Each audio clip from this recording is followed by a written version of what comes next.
Welcome to She Became Visible. Thanks for joining me today. I think today's show is going to answer a lot of the questions that you have about strength training and the sport of bodybuilding, because I do think it's very, very confusing for some people, me included, and also very intricate. And I think there's a lot to it that people don't understand. So my guest today is an expert. She is an online coach. Her expertise is amazing.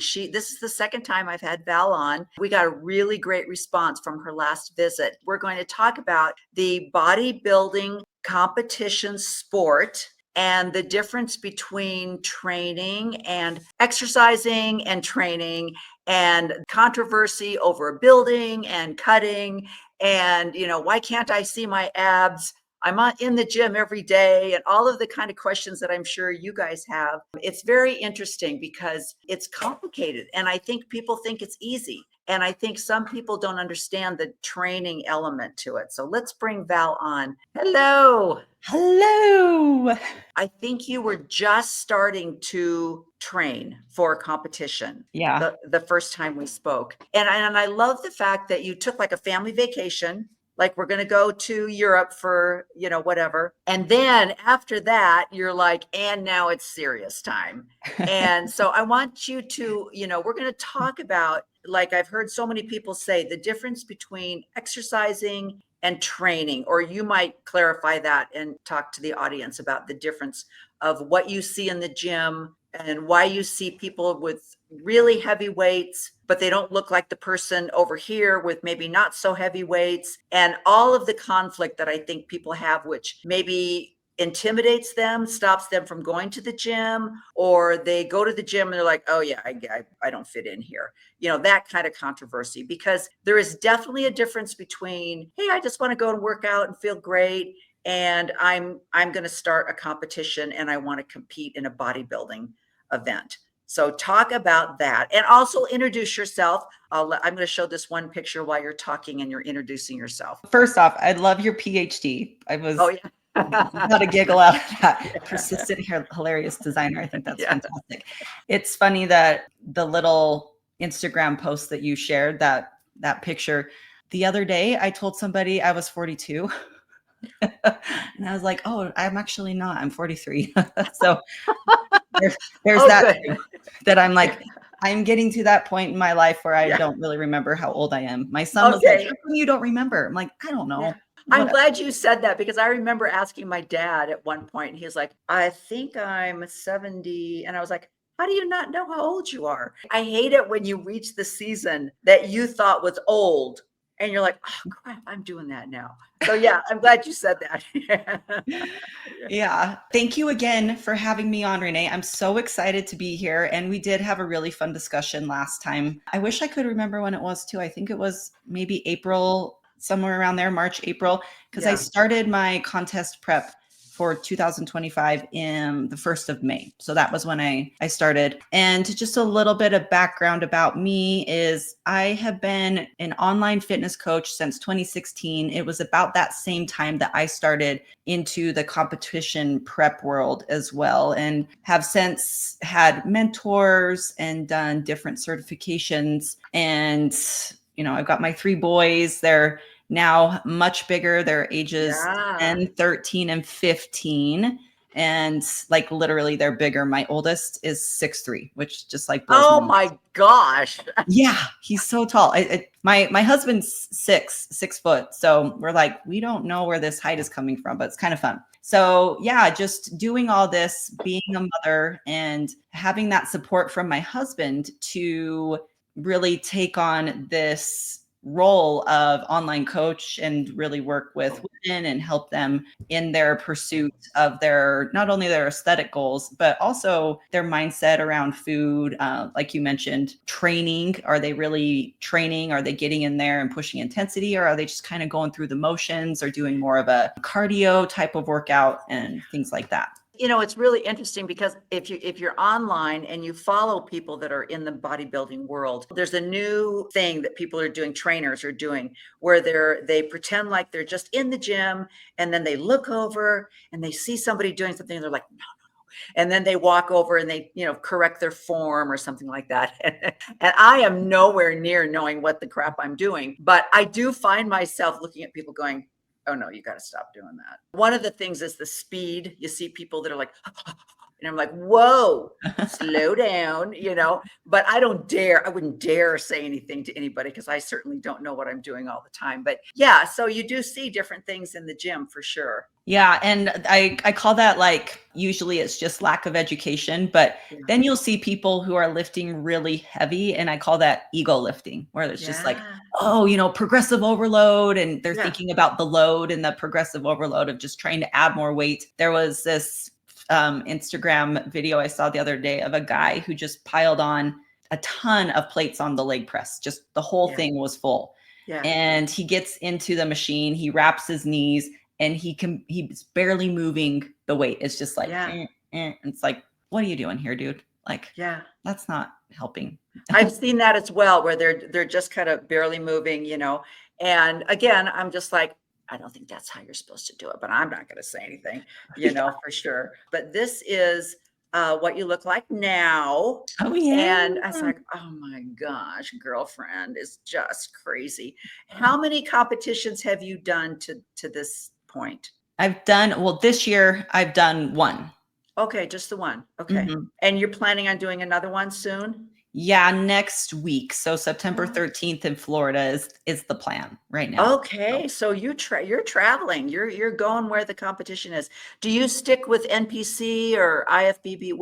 Which one do you care? So I earned my IFBB Pro card in 2018. And so now I compete as an IFBB Pro. I'm not on the amateur level anymore. So I compete wherever there's the pro shows. Now can you just rip up that card and go back to the amateur level? At some point, you're like, I don't want to do this competition thing anymore.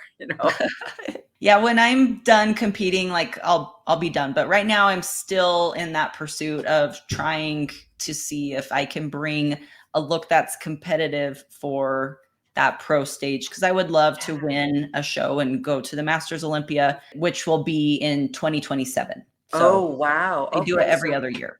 Okay, so that's a couple of years, but see, I love that. So explain to everybody, again, I'm going to post this picture. I love this picture because it's not like you were out of shape or, morbidly obese or anything like that. And if I remember your story correctly, you and your husband kind of started the journey together, or your husband started it first.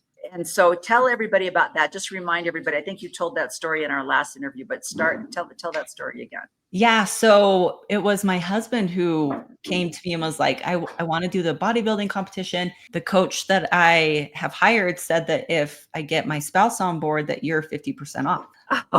So he's like, 2 for 1. Yeah. He's like, do you want to do it with me? And I was like, sure, why not? Like, that would be fun. We can do this together. And so I got into it without even I've never been to a show. I didn't know what in the world I was doing. And we did go to a show. So I saw what an NPC show, so a local amateur show, was like. The experience of that, seeing the judges, watching the people come on the stage, do their routines, the comparisons, all the things that happen. And we went to see that at about 2 months out from when I got on stage. I competed, and my first show was October of 2016. And I thought, what am I doing? Like, why am I going to do this? I'm going to show my butt on the stage. Like, I have to wear these really high heels. I don't walk in heels, and I've been doing posing lessons with Heather Dees. She's a IFBB Pro figure Olympian. So she was helping me with the bikini posing, because back in the day, bikini was pretty new. I think bikini had been around just for about a year or two. Interesting. So yeah, bikini was brand new. And that was my first experience with that. My husband didn't end up getting lean enough to compete. So it was just me that did that. And I remember that first time being so nervous. And that was why I wanted to do it again, because it scared me. I was like, I want to overcome this fear, which, I ended up doing. And 2 years later, I earned my pro card and have since competed in the pro league. And I love that you said that, because I wish people could understand the timeline for this, that there is so much emphasis, not so much anymore, but I feel like up until, maybe a year or two ago, there was so much emphasis in this 30-day program or 12 weeks, so people have this image that they can look, like you, they can look like this if they just work really hard for 12 weeks. And a lot of the times that's what they're advertising on social media is they'll show this before and after, and they'll show you after and go, in 12 weeks, you can look like this. You're like, no, you can't. And so it's discouraging for people. But again, I love the fact that you talked about, being nervous or feeling uncomfortable, or even feeling like with the one that I did with where I met you, the last competition I did where I met you, Elizabeth Smart was competing. I was blown away that the trauma that she has gone through her entire life, and yet she had healed her trauma enough to get on stage in a teeny tiny little bikini, and not quite as teeny as bikini, but because I think she was doing fitness, or the new fit model. the new fit model. And so it's not quite as teeny, but yeah, that's intimidating. Or like you say, walking in heels is intimidating. And for me, what's intimidating is the posing, because it's very ballet-ish. It's also a little stripper-ish, and it's a little pole dancer-ish.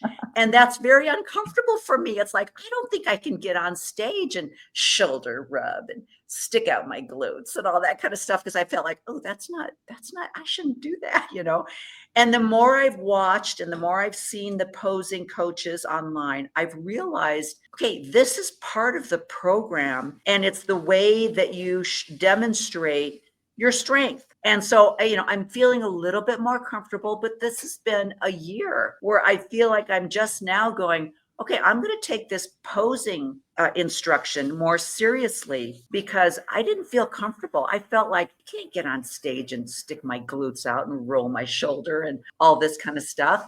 But I'm looking at it more from, it's just part of it. If we're looking at other sports, we look at swimmers, they have their uniform that they wear. They have to practice their certain strokes patterns and things like that. We look at like cheerleaders, their uniforms that they wear, the things that they need to practice in order to do their routines and flip around and do all the things. So if we look at this, like this is a sport, the uniform is that suit. It even goes to like the men, right? The men wear the tiny trunks and the bodybuilding and things like that. Like that's the uniform that you need to put on so that you can display your work. Like our body is our art, and we get up there to be able to show off how hard we've worked. So it's because I do think that people will look at it and tend to sexualize this sport. That's incorrect thinking, because it is a sport, and we are able to show and hit different angles in even the men when they're doing like the double buys and the back flexing and all the things that they do. It's to show off your physique and create this illusion of a certain effect to see if you have the best physique on the stage. And then the judges get to decide that, which is all, it's a matter of opinion. A lot of we're going to talk about that.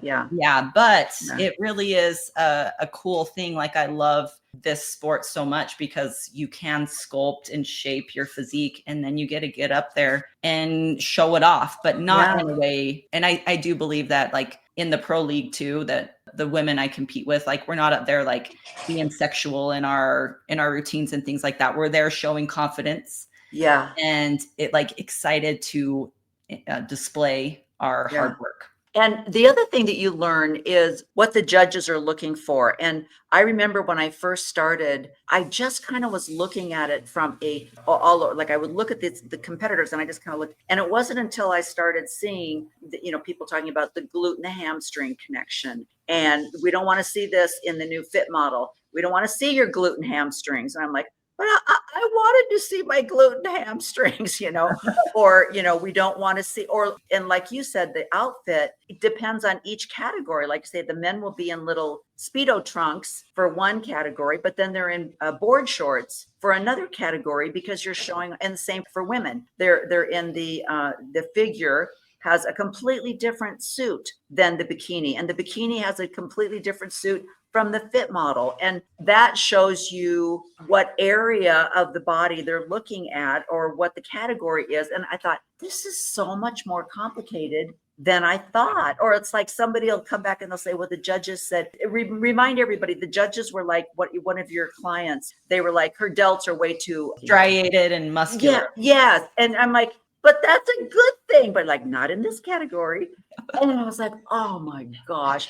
Talk about that. And then also talk about, because I'm glad you brought that up. It's a weird competition because it's not who got over the finish line first. It's not like when you're doing, you're watching a beautiful track race, a sprint, and you're not going, oh, she doesn't have a good tie-in with her glutes and hamstrings. You're like, she won. She just crossed over the finish line before that girl that was behind her. I don't care what her biceps look like. That's what they're looking for. This one doesn't have a finish line. It's very biased. So talk about that and maybe what you've seen in your wow. I mean, for you to go from there to professional in such a short amount of time, which remember, it was a year, okay, not 30 days.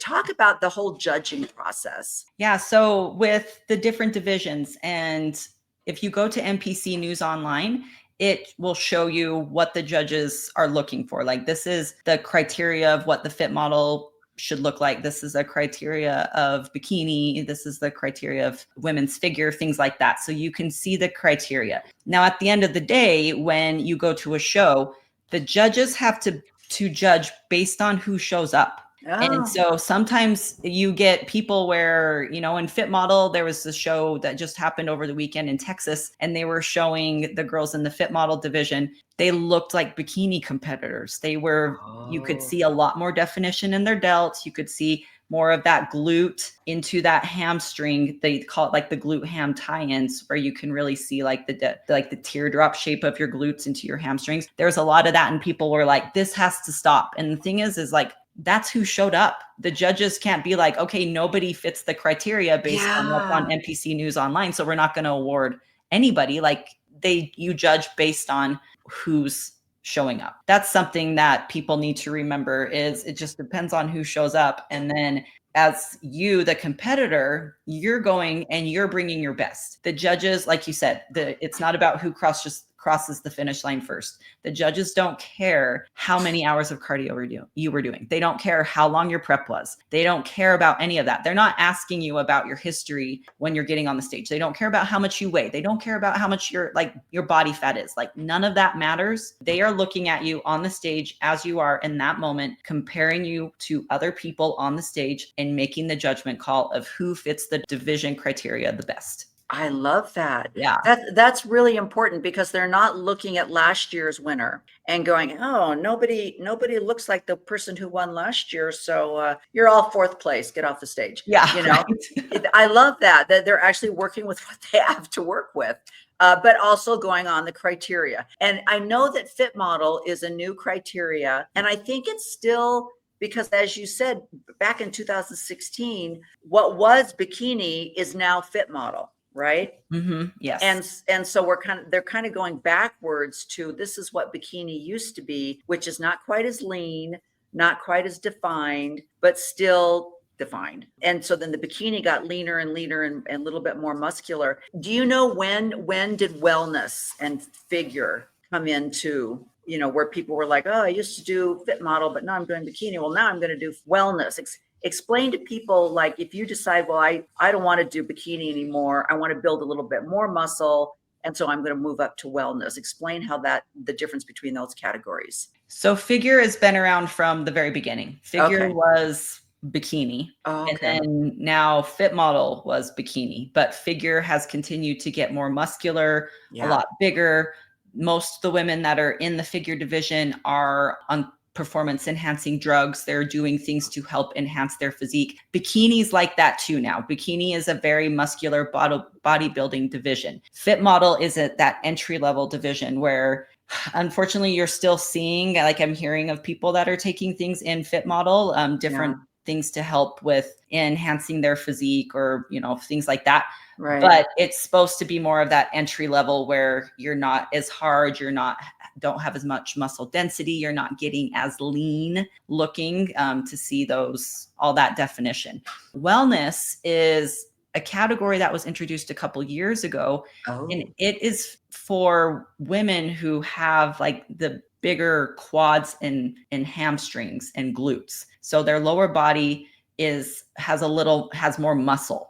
Okay. And so it's not as big of a division because it's very specific based on like genetics. Genetics, yeah. There's a lot. And it's not to say that the other division, there's not genetics that are in there too, because there is. You've got to have good genetics for all of them to a certain extent. And the people who are rise above and are the cream of the crop are always going to be the genetically elite. Like, you know, you've got Laura Lee Chapato in the bikini division, and Jennifer Dory, you know, with the Masters Olympia. Corinne Henich, she's my friend and lives here. She just won the Masters Olympia. So it's just these women, they're definitely more like they've got the genetics, but they also have the work ethic. Yeah. And, you know, the mindset and things too, but you've got that. So when it comes to the wellness, you're looking at women who are like from Brazil. There's a lot of like Latinos that do really well in wellness because just genetically they have the tiny little waist and these like really big booties and and it's muscle. Like they are muscular lower halves. So I'm glad you pointed that out because I tried to find it and I couldn't find it this morning. But there was a post that someone made, but she said the feedback that she got back from the judges was she was too lean. And I remember looking at her and going, you're genetically lean. You could just tell from her long bones and just the way her legs, the difference between the torso. And I thought you're genetically a lean person. And, you know, I think it is so important to recognize that there are genetic advantages in this. And just like every other sport, that's the thing people don't understand. It's like, why are gymnasts 4'11"? You know, you don't see a lot of 5'10" gymnasts, right? You know, or basketball players. Most basketball players are very tall, but there are genetic things involved in this. I mean, I hear this all the time, and tell me if you don't hear this.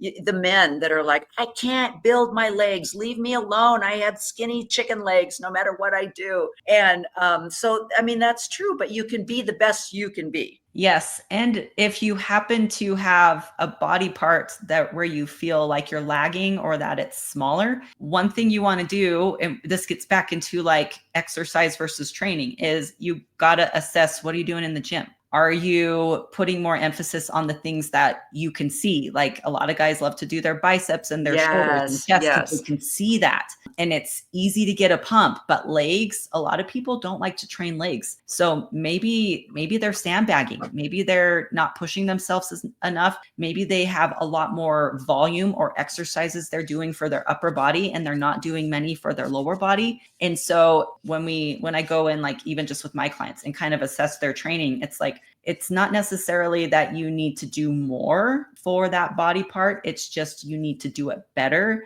And you may need to pull out a little bit of volume from something you're doing a ton of, just so you can have the ability for recovery to push yourself harder in these muscle groups that you feel like you might not be genetically predisposed. Like you don't know until you get some good quality programming and training under your belt. Then you'll really know. You don't give people a food plan. You don't say 4 ounces of chicken, you know, half a cup of white rice, half a cup of sweet potatoes, ta-da. You're more macro based. Is that true all the way from the building phase to the cutting phase? And talk about that too. First thing is, I'm not a registered dietitian. So like legally giving meal plans out isn't something that I should be doing. And so a lot of coaches do that anyway. And that's their own choice. If that's something that they want to do, that's what they can do. But I am not a registered dietitian. What I will do is help from, okay, this is how many calories I want you to consume. And let's break down protein, carbs, and fats.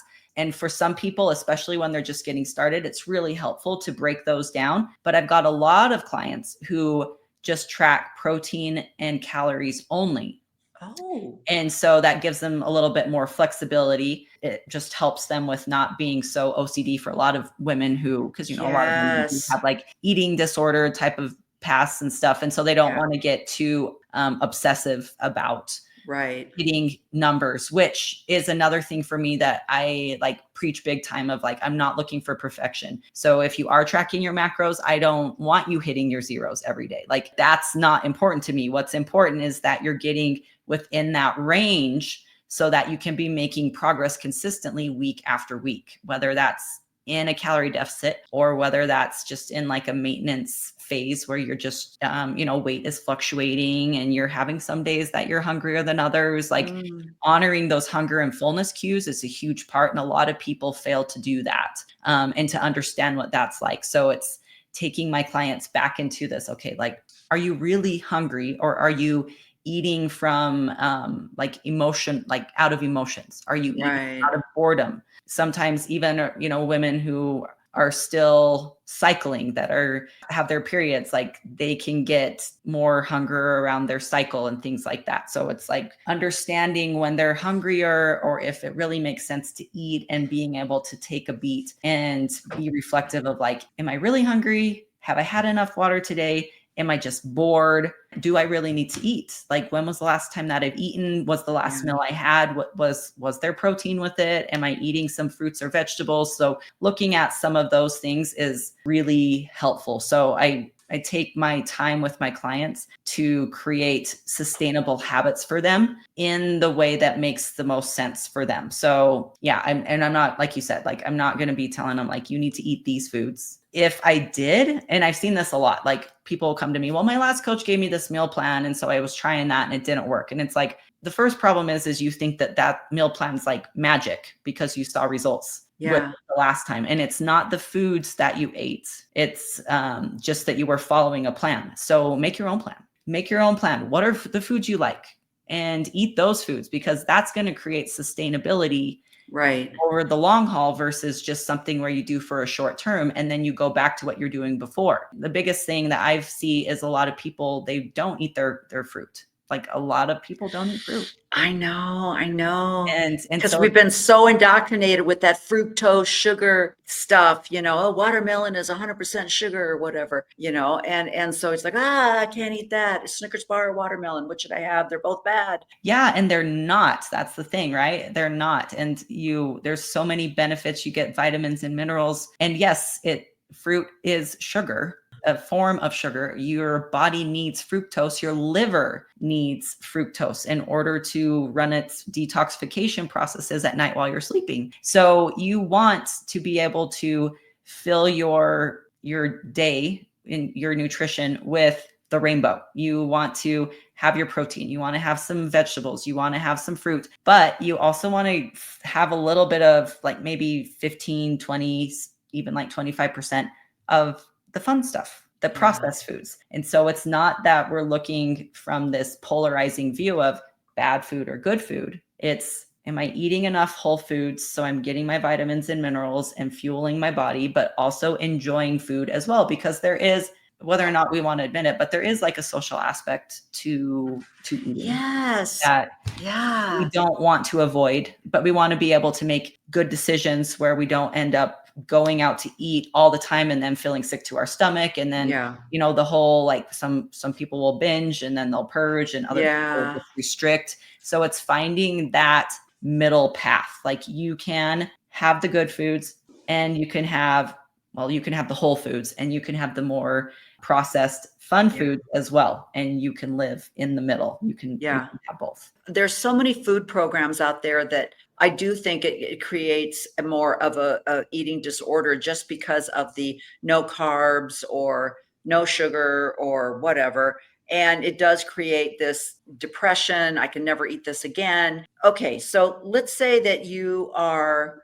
somebody like me that's like, I always have to have a goal. I always have to have an event. I have to create an event for me to set, for whatever, like, oh, I'm not cleaning my house until 2 hours before company arrives. That's kind of the way my personality is. It's like, what's the event that's going to force me to do what I should be doing all the time? So I love the idea of the competition, but I never could quite get into the build phase and the cut phase, because I'm like, I don't want to eat any more chicken and rice. I'm going to kill myself. And so talk about the build phase and then the cut phase. do you follow what you just said when you're in the cut phase, or is there like there will be no social eating for 12 weeks? It's the sacrifices to make sure that you're staying adherent to your calorie deficit. But I eat out every single Saturday. I've been doing this for the last 3 years. And so my husband and I, typically we go to Texas Roadhouse. So it's easy for me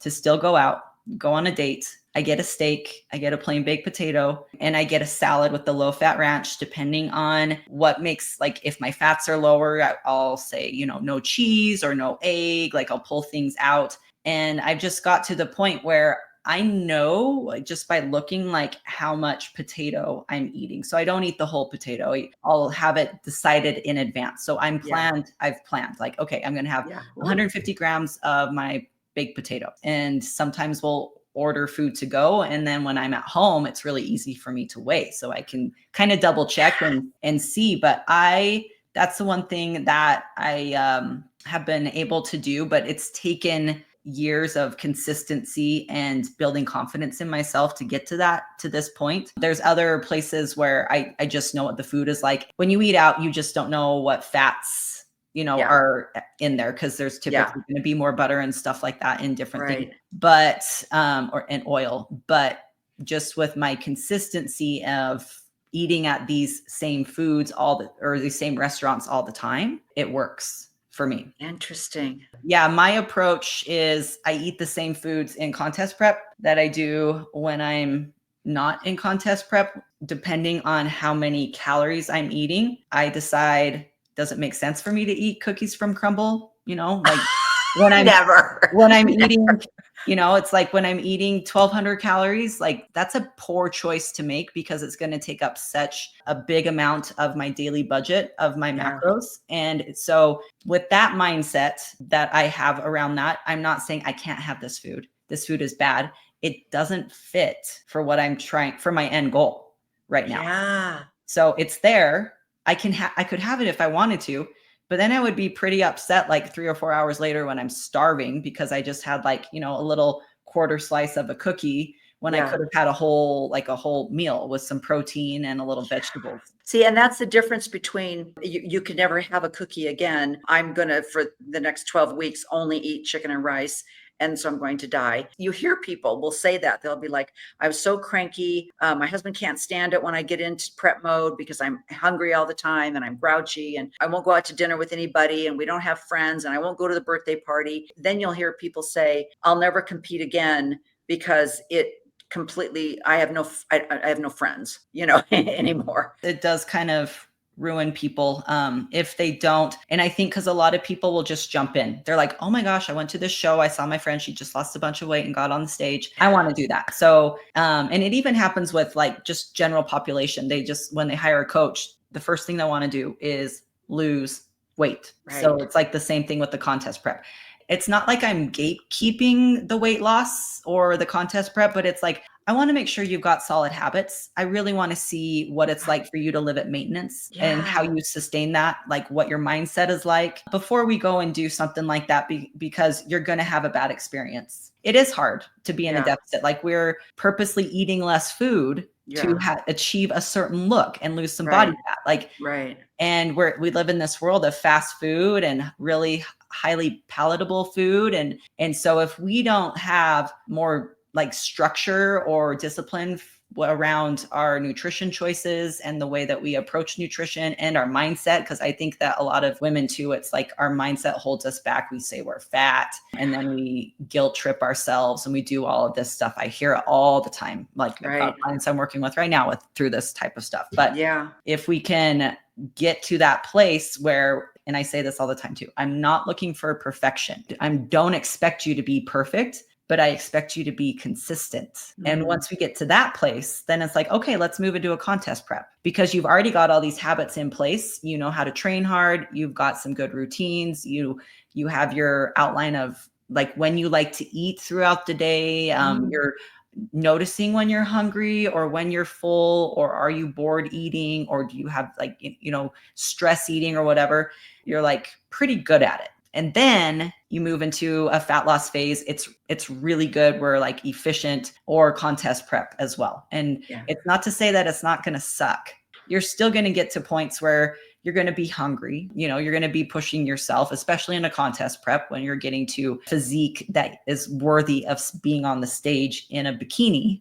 Yeah. You're going to have times that are really hard and you're going to have to make some sacrifices, but it's short term and it shouldn't leave you feeling like with a bad taste in your mouth, because you're choosing this and it's something that you don't have to do. I want to talk about something. I saw this and I thought this was very apropos. Just when you're finally comfortable in your own skin, it starts sagging. Well played, life. Well played. I thought that, I swear, that is the story of my life. It's like I started exercising. I mean, I've never exercised in my whole entire life. The most exercise I'd ever done was for graduation. This is where my parents came from. For my graduation gift, some people get a car. I got a 10-speed bike.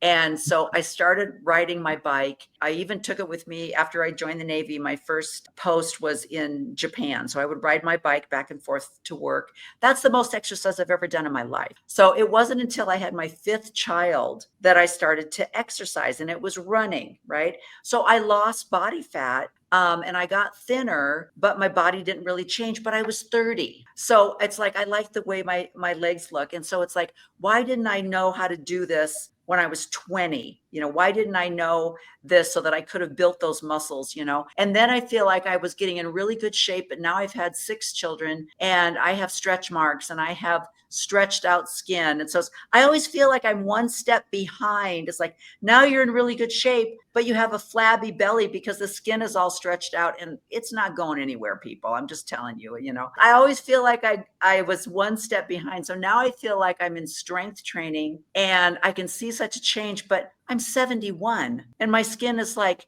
yeah, we've had enough. We're just going to fall down to your feet and just let it go. You have such a beautiful physique. I saw you in April on the stage. You look so good. Well, thank you. But let me show you an example. This is somebody I just saw. You may know who this is. I think she actually won. I think she won in her category, which I think was fitness. It would have been figure. Yeah. So she's got a little bit more muscle, but I'm looking at her butt and I'm like, yeah, she was in the master's category. She's a little bit older. She's in great shape. She has muscles coming out of everything in her entire body, but her skin is falling a little bit. She's got a little bit of butt sag, but she's still, I think she placed. I think she may have won, but I think this is reality. I saw a man again on Instagram, was like 94. And I thought, oh, I mean, he's so good. This little old man walks on stage and he doesn't have as much muscle as somebody, but he looks fabulous. And the fact that he was on stage, but his skin was loose and a little bit, didn't have as much tightness because he's 94, Yeah, and lots of collagen. yeah. So I think that's really important to also remember that, we're going to age as much as we try to use the right cream and, the whole sales pitch that they've got you doing. It's like, you're just going to get old. I've never seen a 94-year-old that I thought she was 20. It's true. Yeah. So going back to that figure picture that you took, Yeah. that's like a transition. She's in between. It looks like Yeah. she like flipped her hair or something. Yeah. And so that's like when she hits, I'm sure in her back pose, like holding her back pose, everything looks good. So that's one thing, like from a posing perspective, where she could create the illusion of not having as much of that skin in her back pose if she kept her low back arched, because she just dropped everything. That's one of the things too, that, as you get older and you're looking at trying to just create that illusion of a good physique for the stage, you got to make sure that those type of things you're aware of. And then you can still build the muscle too. So it's like, you lose the body fat, skin gets a little saggy, but as you build muscle, muscle doesn't go away when your body fat is gone, and that, forms to your skin. And so that's what I've seen even with myself over the last couple of years, is having more muscle really helps with making my skin look a little bit better. But ultimately, at the end of the day, like you said, we get, like you just aging is inevitable. It happens. So it happens no matter what you do. That's so true. When we talk about the body dysmorphia, there are so many healthy people like you. You've been able to understand this. I'm in a building phase, or I'm not in competition phase. So I'm going to gain, 10 pounds back.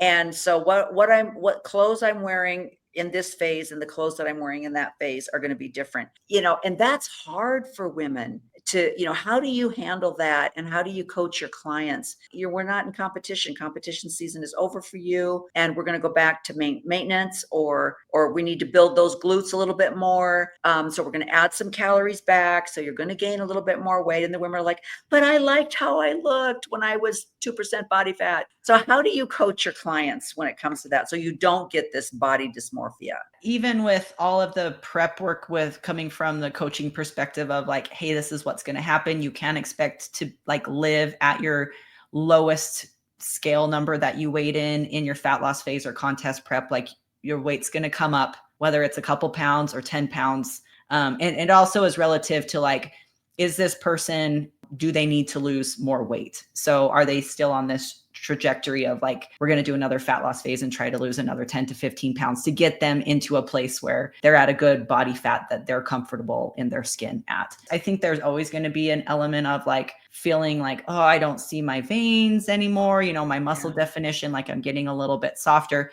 Like everybody feels that to a certain extent, keeping in mind like the long game, your hormone health, your mental health, your family, like the people that are around you and love you, like they need you to be out of this kind of like narcissistic-y type of view of yourself that happens when you get really lean and you're like, oh, look at, I got like a new vein here and I've got striations and stuff, like it's fun, but it's just short-lived. And then we go back. So it really is like talking my clients through it of like, this is what's going to happen. I refer to like post-show, if you compete, as like the, I call it the post-show blues. There is this certain element, no matter how good you do, like even if you win, whenever you shut it down and you're like, okay, now we're done with contest prep and we're going into normal life. It's like, what is normal? Like it's a new normal. You start to feel like, oh, I'm sad, I don't look like that. Or, oh, I wish I could have done this better. You kind of just get into this little tailspin. And I think it's like with hormones,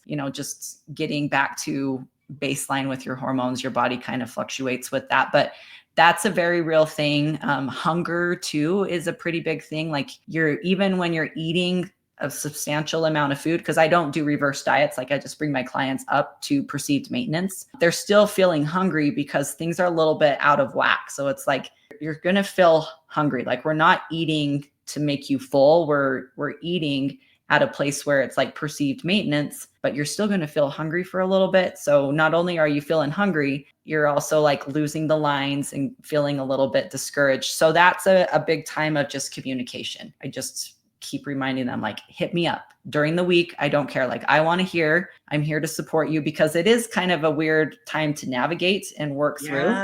And then you get to that place, but it's just a lot, that's where the people could possibly like overeat, go and just they're feeling bad for themselves, or they're so hungry that they just are going to eat a lot of food. So having still that kind of discipline, but also that awareness of what can happen after a contest prep. It's more so in the contest prep, not really the fat loss, because you just don't go to the extreme levels of general population fat loss as you do with the contest prep. When you did that post about the post-show depression, it's like postpartum depression. There should be a word, post-show, depression. I was like, thank you for naming it. It's the weirdest feeling. It's like I got this date, I got 3 more months, I've got 6 more weeks, and you've got all this prep and the money that you've thrown into this and the tanning and and everything you've put into it. And then all of a sudden you walk off the stage, you go to In-N-Out, you go back home, and you're like, that was a waste of time. I can't believe I did that. Why do I even bother? I'm not even going back to the gym. That was just, when you address that, like in so many other cases, it let me know, oh, this is normal. This is not some weird depression thing that I need to, go to a therapist for. This is the natural arc of competing and not competing, and vision where you thought you would be, but you weren't. When you identified that, I was like, oh, thank you. This is normal. It was wonderful. Yeah. You are so unique in your training and what you do. I love your whole method that you work with people, because I think it's unique. And I've gone from, 25-pound bicep curl to, can I do 12? Let's try 12 today. because of this injury that I have. And I'm like, Yeah. so frustrating. And so she asked me, she said, so many times people do not understand the aging process. So it's like, look, you're 71. We're going to talk about rest days. We're going to talk about recovery. And it is different. And I know you do work with older clients. So talk about how you talk.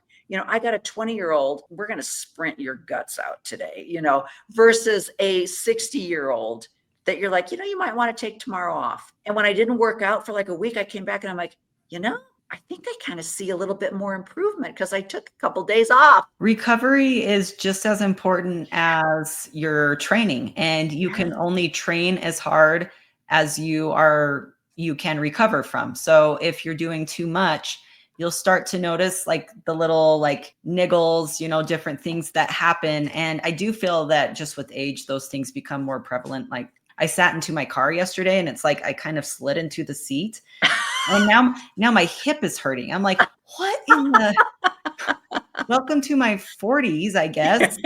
So I feel like even when we're trying our hardest, that those type of things, just kind of freak things can just happen. But yeah, like you said, recovery is very important. And so if you're pushing yourself really hard in the gym, you got to make sure that you are eating enough, that you're getting good enough sleep, and that you are taking rest days. And rest days doesn't mean like you lay around and do nothing. Yeah. You can still go and walk outside, or you might want to do some restorative yoga, or maybe it is a day where you just do nothing from an exercise perspective, and you're folding laundry and you're cleaning the house and you're running errands or visiting the grandkids or whatever it might be. Yeah. It is very important. And like you said, what can happen is you take a break from the gym, you come back a few days later after a vacation, and you've just lost all that like inflammation from excessive training and stuff. And so you're like, oh, like I look pretty darn good right now. Yeah, I know.